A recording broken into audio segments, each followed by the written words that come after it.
Freeform optics are transforming the very way that optical systems are designed. Our traditional lenses and mirrors are limited to simple, symmetrical shapes, but freeform optics allow for a new level of freedom and flexibility that has led to smaller, lighter, and more advanced optical devices. Dr. Jannick Rolland is part of a research team that examined design methods for imaging through freeform optics. Rolland shares their findings from published work in the journal Optica, looks back on the history of freeform optics and the applications benefiting from these systems, and talks about current advancements helping to elevate this technology and system designs. She recalls her early work on this field and even discusses a skeptical peer that believed Rolland was wasting her time on freeform optics, only to become a trusted collaborator years later. That conversation is next. Today's episode is brought to you by Hamamatsu Corporation, a leading manufacturer of devices for the generation and measurement of infrared, visible, UV light, and X-rays. Hamamatsu is dedicated to the advancement of photonics through extensive research and offers specialized systems for select applications. Visit hamamatsu.com to learn more. Welcome to a special episode of All Things Photonics. Together with the journal Optica, we're bringing you in-depth interviews with the minds behind the latest technological advancements, pushing the boundaries in optics and photonics. It's access you'll only find here as Optica and Photonics Media team up to provide you with insight on industry-leading achievements in lasers, optics, imaging, metrology, and sensing. Jannick Rolland, thank you so much for giving us the time today to talk about freeform optics. We really appreciate it. Thank you for having me. I'm really excited to talk to you about freeform optics for sure. It's my preferred topic right now. I love it. All right. Well, freeform optics are taking us away from traditional lenses and their limitations. But for a bit of background into this, can you talk to me about the evolution of those optical devices and the advantages that come from the flexibility of freeform optics? Okay, yes. It's interesting because you would always ask, like, why freeform optics now, right? And if you look at the history a little bit, back in even, I think it started in the 17th century, that when they had, they started the first optical systems with spherical surfaces. And very shortly after, still, in the 17th century, they actually came up with conics, for telescopes. And Newton, had the, first reflective, I think, telescope. And I'm not an historian, but, those are a little bit of kind of background to that. And, and they were all spherical or conic early on too, because those were simple mathematical shapes, I would say, that they understood well mathematically. And so they leveraged how they knew, like, if I use, a point at the center of curvature of a sphere, I can get a perfect point back. Now, that's not always very useful. But if I take a beam that comes from infinity, like the astronomers, and they want to focus a beam that comes from a star to a point, they knew they need to take a parabola. And so those are mathematical things. So the origin of, I would say, optical system design is really mathematics at the base, understanding mathematics. And that's still true today. And so they went from those simple shapes because they understood them, they knew how to make them, importantly. And so they started making, various telescopes mainly early on, and then they moved on to microscopes and different things. And then in between, they started, I think it was the 18th century that they went off axis, or at least late 17th, and they went off axis for the first time, just with a parabola off axis. They also mathematically understood how to do that, just one off axis parabola to make a perfect point. So they already had this idea of off axis, but with shape they fully understood for very a point, just a point. And then if you have a very small field of view, like you have in astronomy, you're looking at arc second, arc minute, then you're not worried about like a wide field of view and worrying about that whole thing. You're just worried about being near a very good point and you think, oh, around it will be good enough. And so that's kind of the foundation for those things. And it's only recently that we realized, today, like the optical system we are developing are much more complex. People want wide field of view, they want a lot of aperture, and so on. And they want very compact systems in addition to that. And so that's kind of how the idea of freeform optics kind of emerged to say, at least in my path, to decide, maybe we could look at that and I didn't call them freeform to start with. I called them like complex shapes, Mm-hmm. that we start to use them for looking into imaging systems. Now, when I started doing that back in early 2000, even like very big experts in the field, some of them actually, that some I know personally, thought that was a pretty bad idea, actually.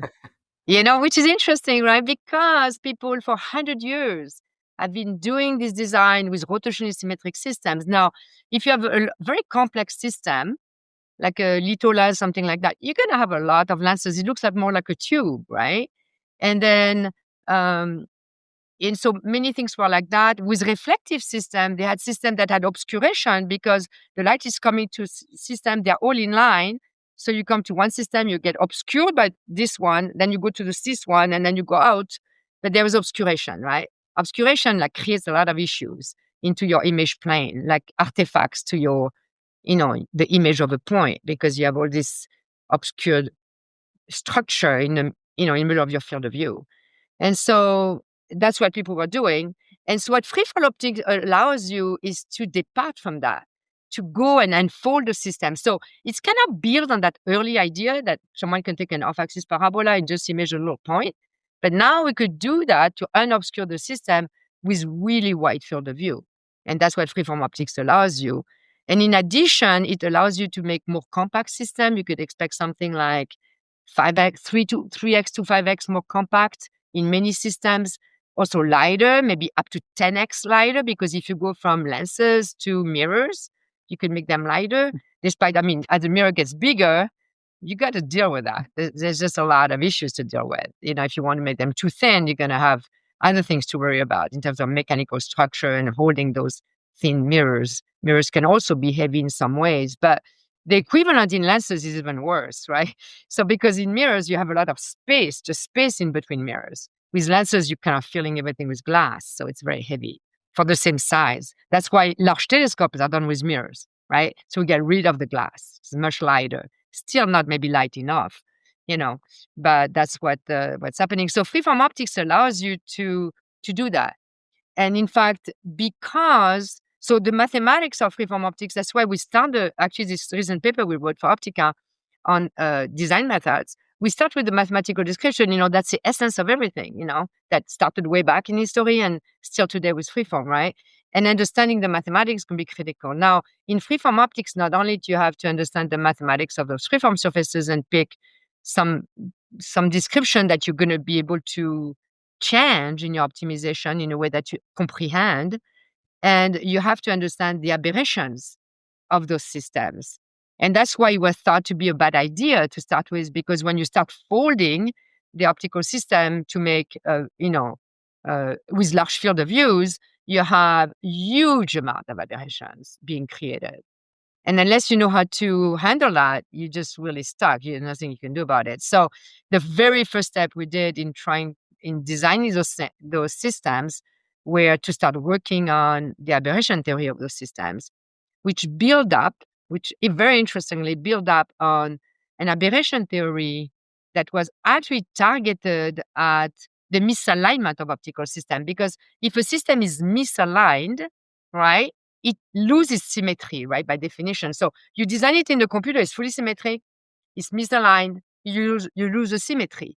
So actually at the University of Arizona back in 1980, Dr. Roland and his student Kevin Thompson looked at that theory of aberration. It's called nodal aberration theory, and we talk about it in the paper. But it was targeted essentially at the misalignment of optical system. It wasn't targeted at having, complex freeform shapes. But it turned out that theory became the foundation to the aberration of freeform optics. And the way we discovered that is because Kevin Thompson, who did his PhD thesis on that with Roland Schack, started working with me on freeform optics, and the synergy of that between his expertise in nodal aberration theory and my vision on freeform optics and what we're trying to do, somehow it combined, and actually the breakthrough was happening in the lab. It happened through an experiment where we're trying to understand the impact of different shapes on aberrations. And when the freeform shape was at the stop or away from the stop. At the stop, we kind of knew what it does, but away from the stop, we really didn't. And so in trying to understand that, that's how we discovered the connection between freeform optics aberration and nodal aberration theory. And Kevin and I working together, we kind of pushed that to the next level with Carl Furchbach, our student at the time, who developed that theory. So it was a fantastic time. There was some aha moment, where we were in the office and we're like, oh my gosh, so we discovered the connection. It's always a lot of fun, right? That's So yeah. fantastic. So kind of figuring out that you're onto something big. And I want to get back to Yeah. something you were saying too, because you mentioned, working with freeform optics in the early stages, someone coming up and saying, well, that's a bad idea. Uh, well, what does that do to your process when you kind of hear that Yeah. outside noise? I mean, you must have a focus you're working It on, but wasn't an outside night, it was broad. It was actually more like just one person okay. said that to me that I knew pretty well, and actually. And so basically that person said to me, oh, I think you're wasting your time. And I Hmm. said back, well, I'll waste my time. I like wasting my time a little bit. And so it went on for 2 years, actually. And after 2 years, same person told me, maybe there's something to this. Are you Yeah. still doing that thing? And I said, yeah, I'm still doing that thing. And then that person became my close collaborator on the freeform. Mhm. I love that. And it's, we never know, right, what the next big thing is, even if it's in front of us sometimes. And, Yeah. we're, I typically don't get like for me personally, like if someone say you cannot do it or it's impossible, it's okay. I hear it, right? But until I can prove it to myself, I typically don't necessarily, I don't just like don't do it just because someone said it. Like it doesn't matter who it is, really, actually. Because you never know, and that's how discoveries are being made a lot of time. Like it's good, like it could be true. This, is that's for sure. But first, a lot of time is true within some context and not some other context. And then hmm, when you discover new things, it enables new things. So that's what really happened here, because it's true that without the aberration of freeform optics, you get stuck pretty quick. It's mhm. really complex. You wouldn't be able to design the system we design today. But once you discover the aberration of freeform optics, then there's completely new world, that enables all these things we're doing. It's exciting to see it develop too. And going back a little bit, when freeform optics started to find a more established home in commercial systems, what Mhm. applications or processes kind of specifically benefited the most? Yeah. So basically, you could think of it, right? So for me personally, I started really wanting to do that because I was doing augmented and virtual reality. And I knew I wanted to do very compact system. But in fact, as we developed, the entire process to design and make and, measure, it turns out that the application that has most, adopted that is space optics. Because in space optics, you need very compact system, very lightweight. You don't want obscuration. And so, and mainly you want very compact system. I think that's the key. And so space optics, I would say, is dominant in adopting freeform optics today. I think it's making its way to many systems, but I think next to it is still the augmented and virtual reality area, because it's a place where you really need very compact system and you need to fold around the face, you need to be ergonomic. And that's what actually made me wanting to do freeform optics when I realized that we really need to be more compact, less elements. And I thought, we're going to need to go to more complex shapes to describe, to tell what's going on. And that's kind of how. So I would say those are two areas, but there's huge amount of application. And we should also acknowledge that while the revolution is really in imaging systems with freeform optics, because that's the part that, people thought you just can't do, and maybe it doesn't even make sense, and maybe we're wasting our time, right?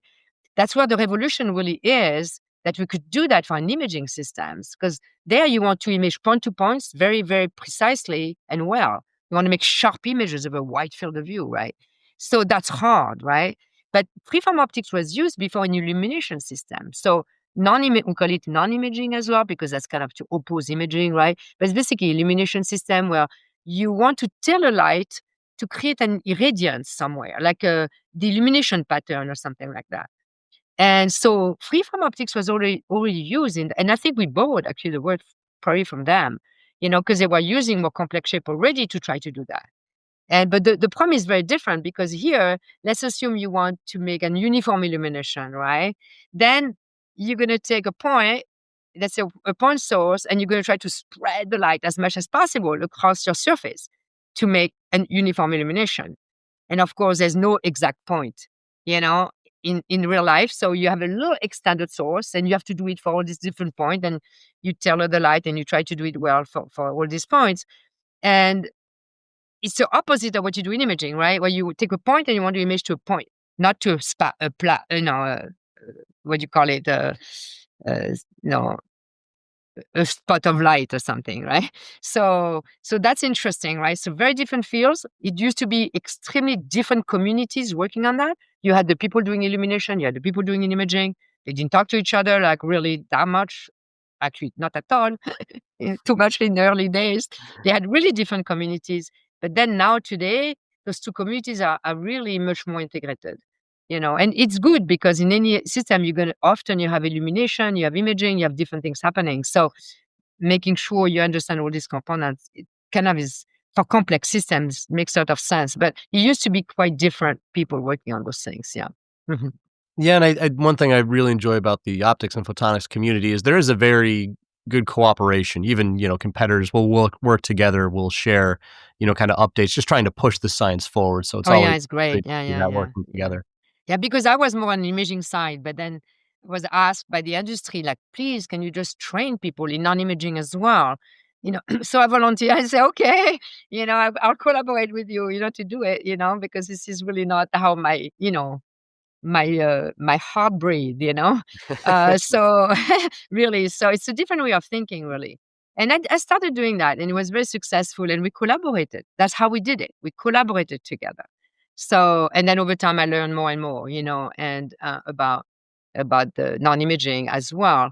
And so it's kind of nice. And it turns out that in some of the imaging techniques, in non-imaging techniques, you actually use concepts from imaging to do what you do in non-imaging. So it turned out that it's actually not so separate sometimes, Hmm. but it was thought to be more separate for a long time. Interesting. And Mhm. talking about today's optical devices, we're seeing smaller, lighter, and more capable technology. Clear advantages, freeform optics. But what are the challenges that come with all this design freedom, right? Like with no limitations, sometimes it's almost like there's too many options. Mhm, mhm. Yeah, so so naturally, freeform optics are a little bit more complex because the surfaces are not rotationally symmetric, right? So when you used to put them in an optical system, you just put them in a barrel, and you have alignment towers that help you align all the elements to each other. So now it's a bit more complex because and so you didn't care, like if you put the lens this way or this way or this way, there's no clocking, right? It's rotation symmetric. So it doesn't matter. But in freeform optics, because they are rotationally non-symmetric, right? Now you have to actually clock them, right? If I put them somewhere in my optical system, they got to be put exactly up or side, whatever it needs to be put, right? So you need to clock it the right way. And so now, as you design those, you also have to think about the entire pipeline, from design to manufacture, and how you're gonna, fabricate perhaps that surface. How you're gonna measure it is most important. You're gonna have to think about that, and then how you're gonna assemble it. And you're gonna need to have what we call datum and fiducial. So they are kind of ways to reference the surface. For example, a datum could be like a flat on the side, or different structures on your optics that allows you to clock it properly. And fiducials is to kind of also orient to see where you are. Like if I take metrology of a surface, I want to know, you know, how I'm measuring it, like what's up, what's down, and so on, because the clocking matters. So that's a big challenge. So we have to think about what are the best way to do that, to make those datum and fiducials, and can you come up with some, agreement on those things, so we could ease the pipeline. Because if you today, when you make a freeform, you almost have to reinvent everything from beginning to end almost, because there's no standards, Hmm. And so because of the complexity and the challenges, early on I realized, well, so I was doing it, and when I was doing it, like wasting my time, right? I mean, but I realized the first system I've ever built, I realized, oh my goodness, we really don't know, like we don't have a very good, rigorous way to design the thing. Like we were designing very simple system, like with one element, so that we can manage. But we realized we don't really have a theory, like to design those things. We don't know how to design. And the first time someone made a freeform for me was like a surface with a bunch of rings in it. You could think of it in optics as a diffraction grating, but she wasn't designed to be a diffraction grating. It was supposed to be a smooth mirror, okay? So I realized, well, those best people, in the world to make optics, they just didn't know how to do that, right? And so I'm like, oh my goodness, we don't know how to make it. And then those people were asking me, how are you going to measure it? And I'm thinking, what are you talking about? Like, you're not measuring it? You know, do I need to measure it? So nobody knew how to measure it, right? So it was best effort, basically, right? So we realized we don't know anything. Like we don't know how to design, to make, to measure. And that's why we started fairly soon. It took still about almost 10 years, not quite, 8 years or something, to create a center. So we created a center funded by the National Science Foundation called the Center for Freeform Optics, that the National Science Foundation realized, there's an emerging technology here, and they supported this center. And some early adopters from the industry realized also this and joined us, and together we started this center. We had 7 people at the beginning that joined us to start the center. And then now it's grown to about, an active 20 members about, any moment in time. And so, but it was together between academia and industry, which I think, those models used to not exist so much, right? But that we are working together to develop all the foundation that you need, like pre-competitive research, you need all the foundations that everybody can use. That's why you could have a center, because you do pre-competitive research.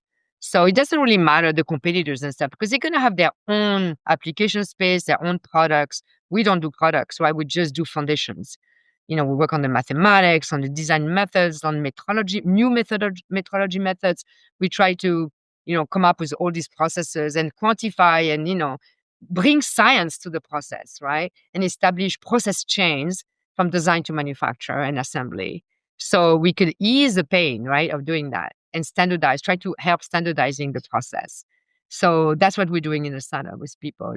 So it's to overcome all the challenges that we see, like so you may say, okay, design, I talked to you about it because of, mathematical surface description, aberration theory, and how we use that aberration theory to actually design something. That's a whole topic in itself.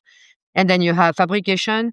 Now, the reason freeform optics became possible is because of, the new fabrication method that were more automated.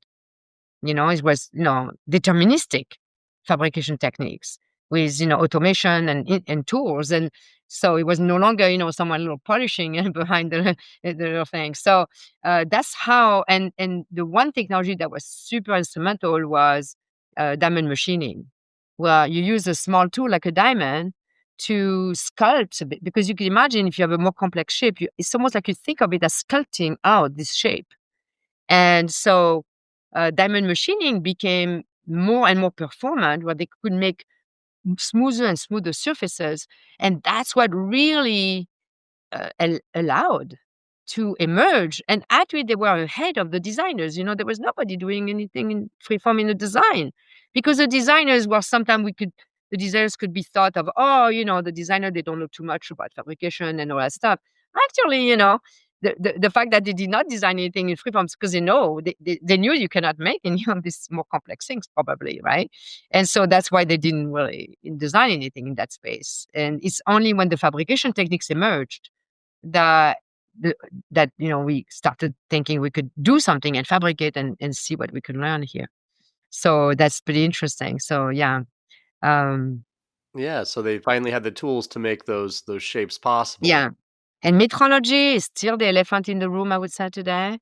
It's hard. Metrology anyway is always hard. It's a fascinating field. I love it. I have myself a degree in metrology, so from very young. I love metrology, and I just know it's super hard. You have to control so many things. You have to understand uncertainty in your entire process, and it's hard, and it's super hard for freeform optics. But there are techniques, being developed, and some of them are more expensive than others. So we're trying to make the goal. So we have like computer-generated hologram, a bit the industry standard for freeform optics. But the challenge there is that you make a freeform and you have to make we call CGH. We can make this CGH, and then if you have a different freeform, you have to make a different CGH, and each one may cost between 30 and 50K when you count the CGH plus the mechanics that goes with it for alignment and so on. So it's a great technology for volume production, and I think it's used extensively in industry today for doing anything with freeform because there's not a whole lot of other options. But there are other methodology emerging, right? And for example, you have, CMM, so coordinate measuring machines. So it's like you could do them contact or non-contact, and there you just scan the surface, point by point, and then you get the shape. But if it's contact, you don't really want contact. So the most interesting one are the non-contact. So you don't damage the surface when you measure it. But then you need to get the precision of nanometer. And that's the challenge. A lot of time the CMM are limited to today about, 200 nanometer. It's not bad. It's pretty useful already. We use them extensively and we find them extremely useful. But we want to get down to maybe, 20 nanometer, right? I mean, yeah. So, or at least less than, but 20, it would be great. I mean, sometimes more, sometimes you want even more precise, right? So, so you have CMM, you have interferometry is a technique, but in itself, it doesn't do everything. So actually the CGH is using interferometry with it to do the measurement. We're also looking in reconfigurable CGH, where instead of having a fixed CGH, we use like special light modulators type of devices to write the CGH in the what we call SLM, right? Special light modulator. And then we could reconfigure it. So when you have a new surface, we got a new one, right? And then we could also display features on the SLM to align the part, because we could write anything we want in SLM. So we could use things for alignment, features for alignment. We could use, a CGH on the SLM to try to null, to do what's called null optics, but to null the same as CGH, basically, to null the wavefront, to create a wavefront that match exactly the freeform. The idea of a null is you create a wavefront with some device, the CGH, reconfigure CGH, and then when the wavefront gets to the part, if the part is correct, it's exactly match the shape. The wavefront exactly match shape, and then is reflected back. So then from that, you measure it and you say, oh, there's no departure. You could tell from the interferometer. But if it's not exact, then you have a departure, and then you could estimate that. You have to estimate because there's all kind of subtlety to that. But you could estimate then the departure, and then you could make iterative corrections typically. Yeah. So now, what does one have to consider if they're for their whatever their application may be, they want to turn to freeform optics? What are the factors they have to take in before they start designing? So everything, you have to think about first, okay, the very first thing you're going to do when you do any optical design, whether it's freeform or not freeform, right? It's going to be make a table 1, we call it. It's table of specification, like really state out everything you need, right? Because, for example, if I want to design, some telescope or some imager that has a strip field, we call it, like it's very long in one dimension, very small in the other, I may not need freeform to do that, right? So if I have a strip field, like I may not want to do freeform. But if I have a very wide field of view in 2 dimensions, then yeah, I'm going to need the freeform. So you need to make a table to first understand the spec of what you're trying to do, what wavelengths band are you working on, and so on, because you have to think also of material kind of things. So you think about materials that you're going to be using. You want to think how you're going to make, to what precision you need, based on the application. So all that goes in a spec table, right? What specification, what performance do you need? Maybe it's pretty straightforward to do. You don't need freeform. Maybe it's more complex. You need freeform. So all the performance metrics. So you start with a very, very comprehensive table 1. that you negotiate with the customer typically, right? And then once you have that, then you start building a team that will think about with you about the mechanics, what are going to be the tolerance we're going to need to go to. And so as the designer is making progress, you start with a concept design, then you start going to a real design. And as you start doing the real design, you start working with the mechanics in terms of, what kind of tolerances, you'll be able to do, because you want to tolerance early. You could have a perfect design on paper that you cannot make. It's too sensitive. So you really need to work with the mechanical team and also potentially the metrology also and the assembly, because you need to think early on when you're going to specify your optics of all those steps down the assembly process. So you really need to do what we call concurrent engineering, where you think about all these aspects along the way. You're going to have to define fiducials, all kind of things you're going to have to do to be able to enable those processes in a way that is going to be easier for everybody. Early on, when we did Freeform, we didn't think about these fiducials and datum. And I mean, for quite a while, because we're already so, focused on just trying to get the performance and trying to understand, the imaging quality, the image quality of the system. We didn't really think, so much down the pipeline. It was just hard enough, right? But then over time now we really think about all these things up front, because it's going to be very important to really think about everything. And so, for example, in your spec table, you would also say, is that going to be a volume production, or is that going to be like a one-time prototype? That's not going to engage the same processes down the line, because the cost will be different. You have less money for a prototype than you have for a volume production system. So those are completely, possibly different process chains that will engage and different things that will need to be accounted for. So, and I think the designers really work closely. For example, let's assume you do a mass production and you want to mold an optics, right? Then you need to think that it may shrink a little bit through the molding process. So, if you understand, you could maybe model it, you could have an estimate of that, or you could do it, and then you could measure it. And then if you can measure it, that's why it's so important. And then you may want to put that back into the design and say, well, how much impact does that have, really? That shrinking, and so the optical designer and all down to, you see, that production level could really working together to try to really understand what can we tolerate here, so we could lower the cost potentially, down the line. Mhm. Very interesting. And I want Mhm. to take a turn now and dive more into the Optica study you worked on. And your team dove into 4 approaches to address design challenges in freeform optics. Yeah. Can you tell me about these 4 methods? Okay. So one of the method that we had is aberration based. Okay. It's kind of a preferred method. And so there, you understand, for that, you have to understand very well, the mathematical description. But I think I would say that the mathematical description, no matter what you do, you probably need to understand them, no matter what method you're going to use. Okay. You got to understand the mathematics. Okay. And then, because it's not so simple how we define freeform surfaces, and you could have things that happen in your design that is not so good if you haven't understood the mathematics. Okay.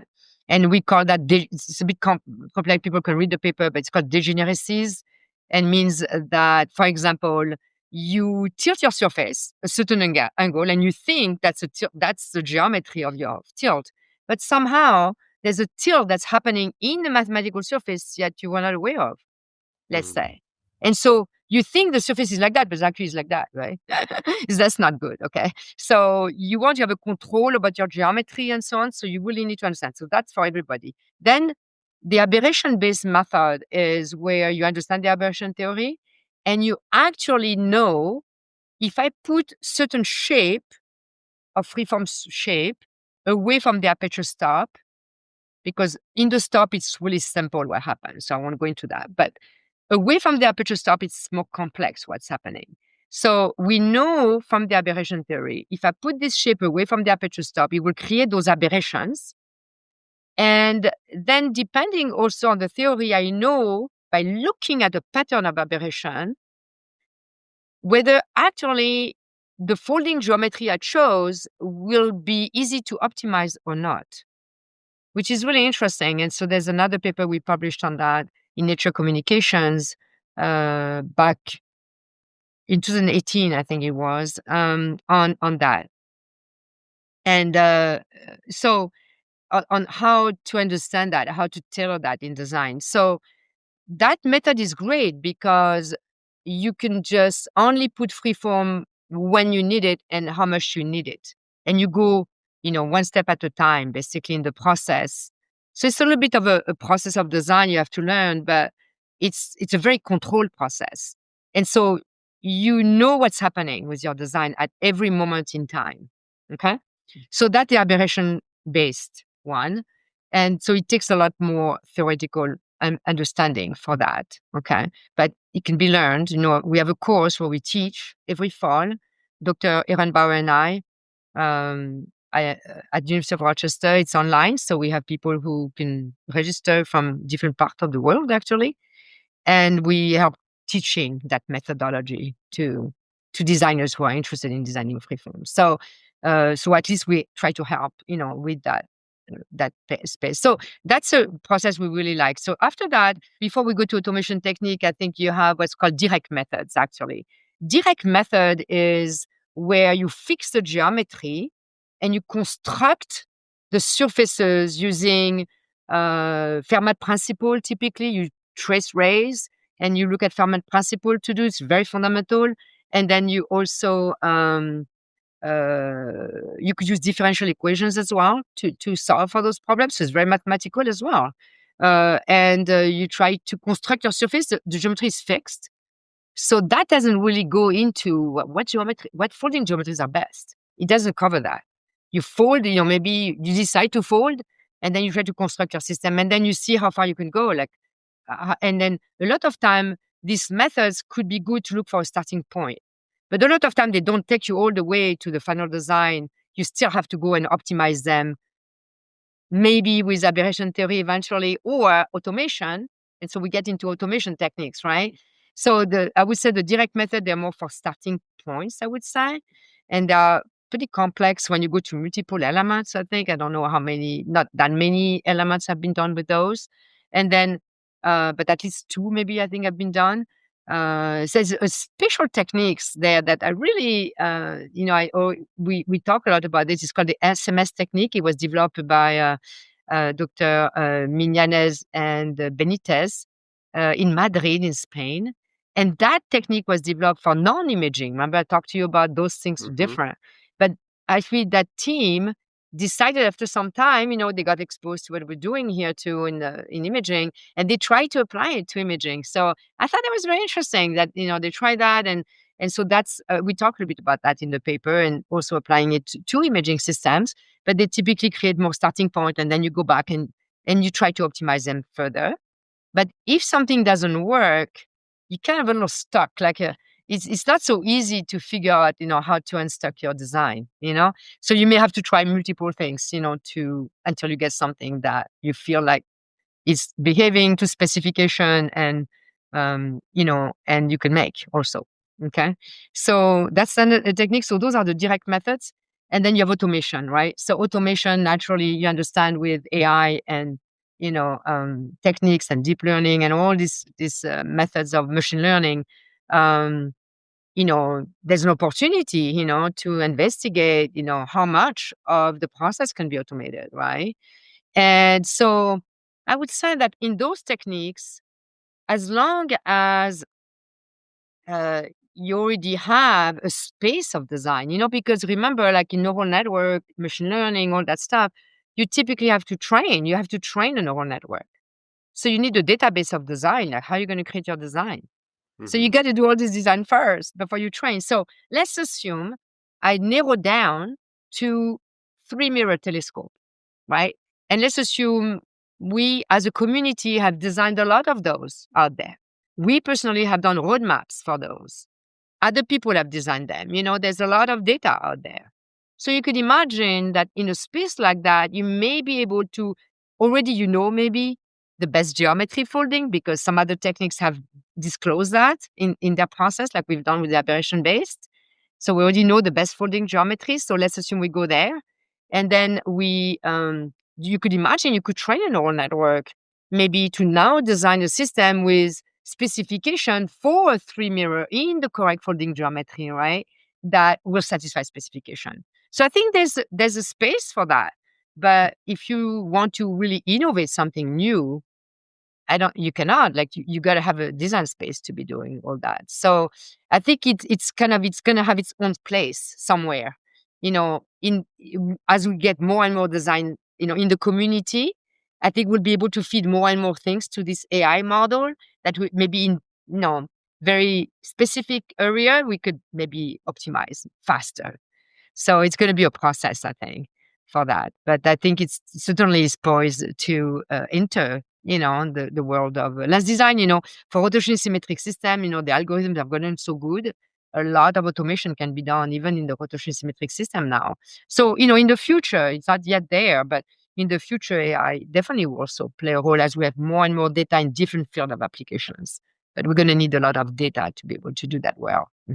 Yeah, AI has always been interesting because we just keep seeing it show up in every, corner and application as a tool to try and make things easier. And certainly with automatic design methods, it seems natural that it would be paired with that to try and develop and advance ones. Is that something that, with along with machine learning can be used to kind of speed up the process of seeing what people need and seeing the designs that they would most benefit from?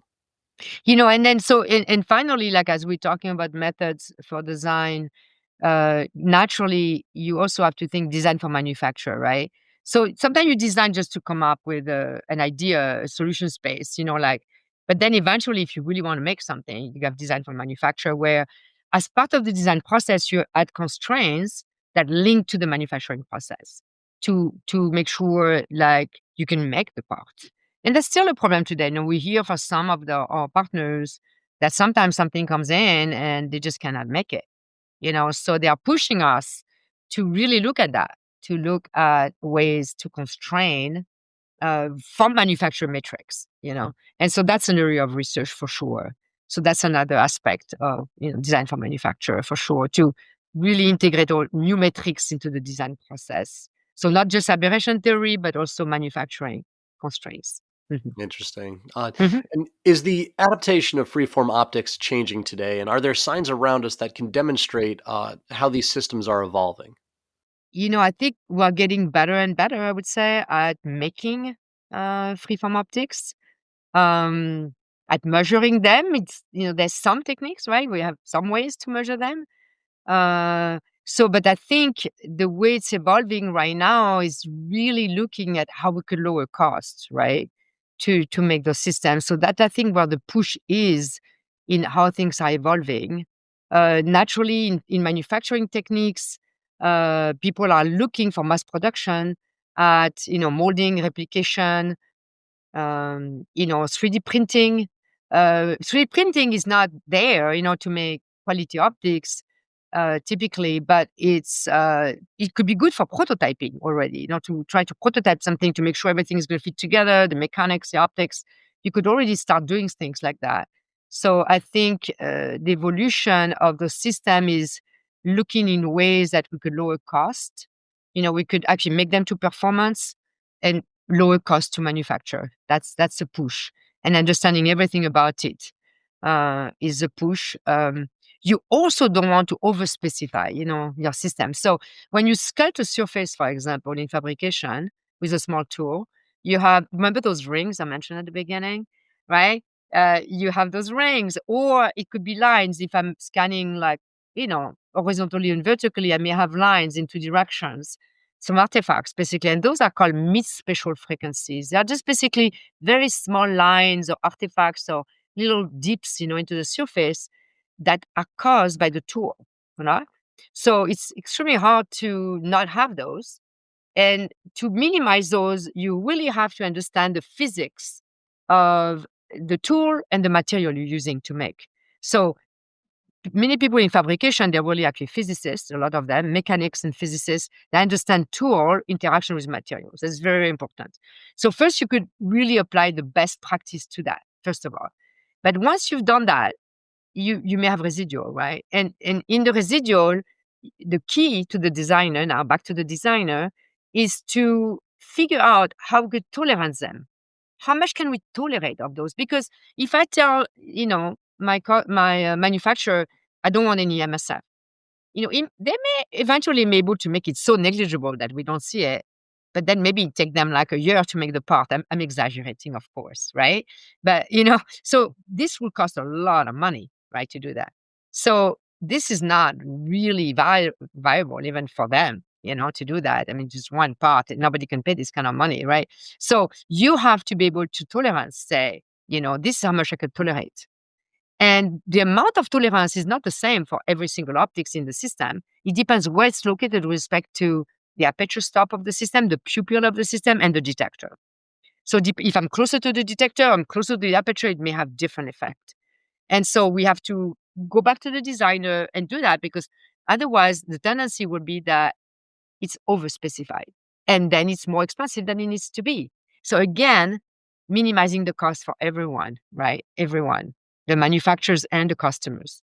Right. Always that sweet spot of how can it get the job done, but not Mhm, beyond that, because beyond that costs more money to be more, mhm, fine tuned. Uh, mhm, mhm. can you give us a glimpse into the future of freeform optics, and maybe how will hybrid optical elements play a role in this field? Yeah, so it's a good question for us because some years back now, I again, driven by wanting to design AR/VR systems, at the very same time, not only I kind of started on the freeform journey, which we got a whole center going, and now it's applying to so many different fields, but also at the very same time, I wanted to add to the combiner that we put in front of the eyes, what we call what we called at the time nanostructured surfaces, because there was no other. That's what it was called. And for other field, it was used in some other field, like in in waveguides and completely different thing in photonics and things. And also, it was used for making filters or for making polarizers or this kind of optical functions. But for imaging, it wasn't so much used, So I wanted to do that because I knew that if I could add that nanostructure, I could redirect the light that come from the side of the temple. So if I get the light from the side of the temple to a combiner that's really, it's wrapping around my face, the light is going to go the other way over here. It's not going to go to my eye. Hmm. So I wanted to put this nanostructure to actually get it to the eye. So I wanted freeform and nanostructure on top of it. And we actually invented a new type of component we call the metaform. It's like the combination of freeform and metasurfaces. Now it's called metasurfaces. So the word emerged a few years later, because many people were starting to use them to try to make lenses, to try to do something. So it was kind of, I guess everybody's having a bit the same idea, I guess, right? But we were wanting to do it on a freeform surface. So that was a little bit on the edge, right? Because freeform was really hard. And then now we're going to do that. But we decided we're going to try to give it a shot, because that was really enabling as a component. And we succeeded. We published something in Science Advances in 2021 on that. So it took a little while to do it, but we finally designed and fabricated and measured this component. It was really great. So that's called metaforms. It's a combination of metasurface and freeform optics. So I think that's one of the future technologies that will emerge beyond just freeform or beyond just metasurfaces. And then we've also combined in some project once freeform and green optics, so gradient indexed, so you could print, like a different index. So if you think of it, it's like 3D freeform in a way. It's like a bulk of material where you change the index of refraction in 3D. So there's different types and so on. And that's a field that's been studied for a long time. But, I think combining also those things can provide additional degrees of freedom. So we've done that once, also in the context of AR/VR. It's interesting. And in the future, maybe you could imagine like, freeform, metasurface, green. We did a workshop recently at the University of Rochester with many people that joined us from all over the world, actually, on that, on combining those things, looking into ways that we need or there's a need for it, to combining these different technologies. So I think that's part of the future. Okay. And also, we could think also of adaptive, freeform surfaces, right? So a lot of the system I've designed today, personally, like it's been more like fixed. We have a freeform for a mirror, trimmer, but you could also make them adaptive, the freeform surfaces. So that's kind of synergized with the domain of adaptive optics, right? And those kind of things. But adaptive optics, a lot of time, they put the deformable mirror in the pupil. The difference in freeform optics is we put them anywhere. And then if you could also make them, changeable, you may think that maybe you could do reconfigurable systems for different functions you're trying to do. So I think multi-configuration system will also be part of the future, I think, in freeform optics. So you get to the next level of complexity. And then I think they'll continue having a lot of work in naturally, automation, of course, all the time. You're always trying as much as possible to automate the processes, design, manufacturing, metrology, that the more you could, automate, the better you're going to ease the process, but there will be a place for it, right? In different parts of the thing. So I think those are kind of some of the progress and naturally easing the entire process chain in the future. But that's kind of, I think, where it's going with freeform optic to some extent. But one more application that I think I didn't mention that I think I should mention is that we started working on recently is microscopy, because we talked about telescope images, cameras, I guess we could do cameras, all kinds of things. But microscopy is another field where we just recently designed the very first, all freeform microscope objective. And the breakthrough there is for broadband imaging, because in microscopy techniques, more and more today, you want to combine different techniques for microscopy. So in combining different techniques, they often operate in different spectral range. And if you do all reflective, which is a lot of what freeform is really good at that, if you do all reflective with no obscuration in addition, so you keep your entire power budget, then you could enable a new era, I would say, for microscopy, where you could go broadband and you could combine all these techniques in one. You have one microscope objective that combine all these different ways to measure. And that's going to really help and advance microscopy in the future, because the techniques will be co-registered to each other. So that will be really helpful. And so that's another application that I didn't mention that I think is just really just emerging. And we just started on that. Yeah. Mm-hmm. Dr. Rolland, thank you so much for sharing your insight and your story into this. We're really excited to see how freeform optics evolve, and we'll check in with you again soon to see what's new in the field. Yeah, thank you so much for having me and for enabling me to, share a little bit. With that, we conclude another episode of All Things Photonics. Thank you to our sponsors, to the technical staff behind the scenes, and to continued support from the Photonics Media editorial team. As always, questions, comments, thoughts, and ideas are welcome. Let us know how we're doing via email at allthings@photonics.com. All Things Photonics is available on all major platforms and on our website, photonics.com.